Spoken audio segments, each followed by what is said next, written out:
தேவனால நம்ம மீட்கப்பட்டிருக்கிறோம் அப்படிங்கிறதுக்கு ஒரு முத்திரையாக தான் தேவனுடைய பரிசுத்த ஆவியானவர் நமக்கு அருளப்பட்டிருக்கிறார். இப்படி நமக்குள்ளே இருக்கிற பரிசுத்த ஆவியானவரை நம்ம துக்கமாகவும் வச்சுக்க முடியும், சந்தோஷமாகவும் வச்சுக்க முடியும்.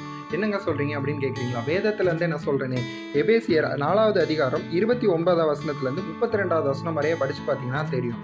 சரி, இப்படி நமக்குள்ள இருக்கிற ஆவியானவர் துக்கப்படுறதுக்கு காரணம் என்ன அப்படின்னு கேட்டால், கசப்பு, கோபம், கூக்குரல், தூஷணம், துர்க்குணம், கெட்ட வார்த்தை, இந்த மாதிரியான காரியங்கள் எல்லாமே நமக்குள்ளே இருக்கிற ஆவியானவரை துக்கப்படுத்துது. அப்போ இந்த மாதிரியான காரியங்கள் எல்லாவற்றையும் நம்ம நீக்கி போட்டுட்டு 32வது வசனம் சொல்லுகிறபடி ஒருவருக்கொருவர் தயவாக இருக்கணும், மன உருக்கமாக இருக்கணும், கிறிஸ்துவுக்குள் தேவன் நம்மை மன்னித்தது போல நம்மளும் ஒருவருக்கொருவர் மன்னிக்கணும் அப்படின்னு சொல்லுகிற காரியத்தை நம்ம பின்பற்றணும். அப்படின்னா நமக்குள்ளே இருக்கிற தேவனுடைய ஆவியானவர் சந்தோஷப்படுவாருங்க.